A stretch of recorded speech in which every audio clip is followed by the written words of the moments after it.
नमस्कार दोस्तों, जब एक आत्मा को पूछे गए सवाल इसके अगले भाग में आपका स्वागत है। आज की ये जो केस है वो बहुत बड़े साइकिक जेम्स वैन प्राग जी इनके केसेस में से एक ली गई है।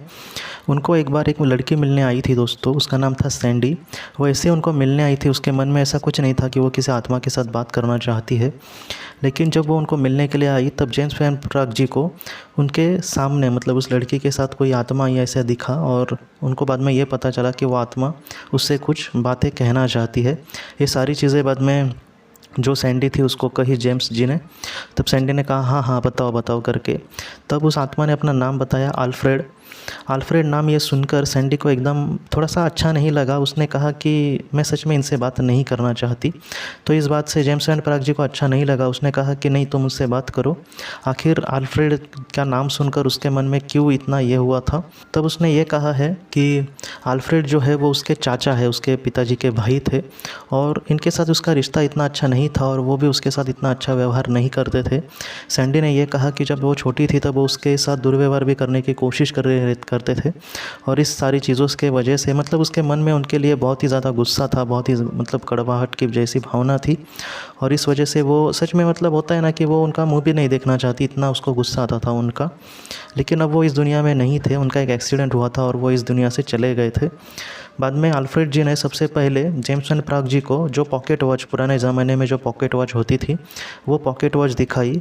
वो कहने के बाद भी एकदम सैंडी चौंक गई और उसने कहा कि ये जो पॉकेट वॉच दिखा रहे हैं, इन्होंने मुझे बचपन में एक जन्मदिन में वो पॉकेट वॉच गिफ्ट दी थी और आज इस वजह से शायद वो दिखा रही होगी।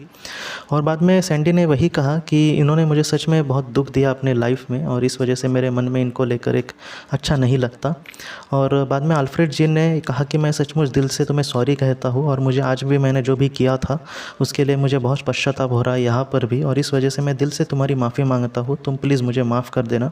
ये सारी बातें प्राग जी ने कही सैंडी को। तो सैंडी ने कहा, मतलब वो सुन रही थी ये सारी बातें। बाद में जो आल्फ्रेड थे उन्होंने कहा कि मेरे भी साथ उस वक्त बचपन में मेरे दुर्व्यवहार ऐसा करने की कोशिश करी थी और मैं तुम्हारा सच में दुख समझ सकता हूँ। तब सैंडी और भी भड़क गई और उसने कहा कि तुम इतना अगर समझ सकते हो तो तुमने मेरे साथ वैसे कोशिश क्यों की। तुम्हें तो उल्टा उस वक्त समझ जाना चाहिए था, ऐसे वक्त में बच्चे के साथ ऐसा अगर कोई करे तो वो कितना गहरा असर उस बच्चे पर डाल सकता है। बाद में प्राग जी ने भी कहा कि तुमने बराबर कहा कि उन्होंने जो भी किया था वो बुरा ही था, लेकिन आज जो उनको पश्चाताप हो रहा है वो सच में बहुत मतलब बुरा लग रहा है उनको। और बाद में सैंडी ने ये भी कहा कि बाद में भी आल्फ्रेड ने कभी उनसे माफ़ी वगैरह नहीं मांगी इस बात को लेकर भी। तो प्राग जी को आल्फ्रेड ने ये कहा कि हाँ, उसने सच कहा, मैं बाद में हिम्मत भी नहीं जुटा पाया कि उससे माफ़ी मांगूं और मुझसे सच में बहुत बड़ी गलती हो गई थी। और आखिर में आल्फ्रेड ने जो सबसे बड़ा बात कही है वो ये कही है कि उसके साथ आखिर में क्या हुआ था। तब सैंडी ने यही कहा कि उसका एक्सीडेंट हुआ था जब वो गाड़ी चला रहा था। तब आल्फ्रेड ने ये कहा कि वो जो एक्सीडेंट हुआ था वो जानबूझ के उसने किया था दोस्तों, क्योंकि उसको बहुत बुरा लग रहा था कि उसने सैंडी के साथ बहुत ही दुर्व्यवहार किया था और इस वजह से उसने अपना ही एक्सीडेंट मतलब कहीं ना कहीं अपनी ही जान लेने के लिए उसने वो एक्सीडेंट करवाया था अपना खुद का और वो इस दुनिया से चला गया था। ये बात सुनकर जेम्स वैन प्राग जी को भी बहुत बुरा लगा दोस्तों और उन्होंने सैंडी को कहा कि वो दिल से तुम्हारा मतलब दिल से आज दुखी है तुम्हारे लिए जो भी उसने किया था बुरा, लेकिन आज वो बहुत दुखी है और उनको मतलब कहीं ना कहीं पश्चाताप भी हो रहा है, तो तुम बड़े दिल से उनको माफ़ कर देना। और सैंडी ने आखिर में सारी चीज़ें मान ली दोस्तों, क्योंकि आल्फ्रेड को सच में बुरा लग रहा था जो भी उसने उसके साथ किया था और आज उसकी आत्मा को ही नहीं बल्कि वो जब जिंदा था तभी भी उसको बुरा लगा था और उसने अपना जानबूझकर एक्सीडेंट करवाया था और इस तरीके से वो इस दुनिया से चला गया था।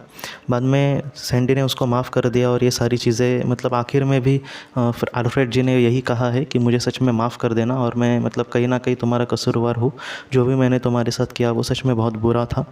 और इस वजह से बाद में जो आत्मा थी दोस्तों वो चली गई।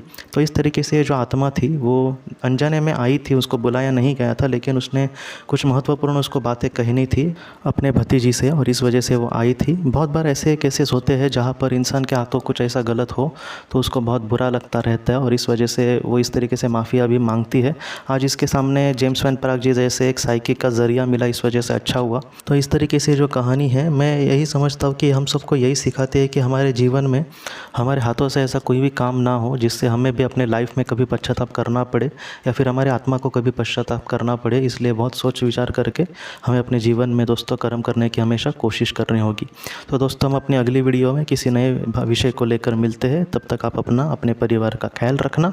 आपका बहुत बहुत धन्यवाद। ज़िंदगी की रोशनी ये एक कंसल्टेंसी है जो ऐसे लोगों को मदद करने की कोशिश करती है जिन्होंने किसी अपने को खोया है या फिर जो लोग अपने जीवन में बहुत ही ज़्यादा दुखी है। जो लोग इस संस्था के साथ जुड़ते हैं उनको इस विषय की किताबें और जानकारी भेजी जाएगी। इसके साथ साथ जो लोग पास्ट लाइफ रिग्रेशन थेरेपिस्ट के पास नहीं जा सकते, अगर वो घर पे अभ्यास कर सके, इस वजह से उनको पास्ट लाइफ रिग्रेशन की ऑडियोज़ भी भेजी जाएगी। और इसके साथ साथ ध्यान में एकाग्रता बढ़ाने के लिए कुल मिलाकर 5 ऑडियोज़ भी उनको भेजी जाएंगी। तो जो लोग इस संस्था के साथ जुड़ते हैं उनको यह सारी चीज़ें उनके ईमेल पर या फिर व्हाट्सएप पर भेजी जाएंगी।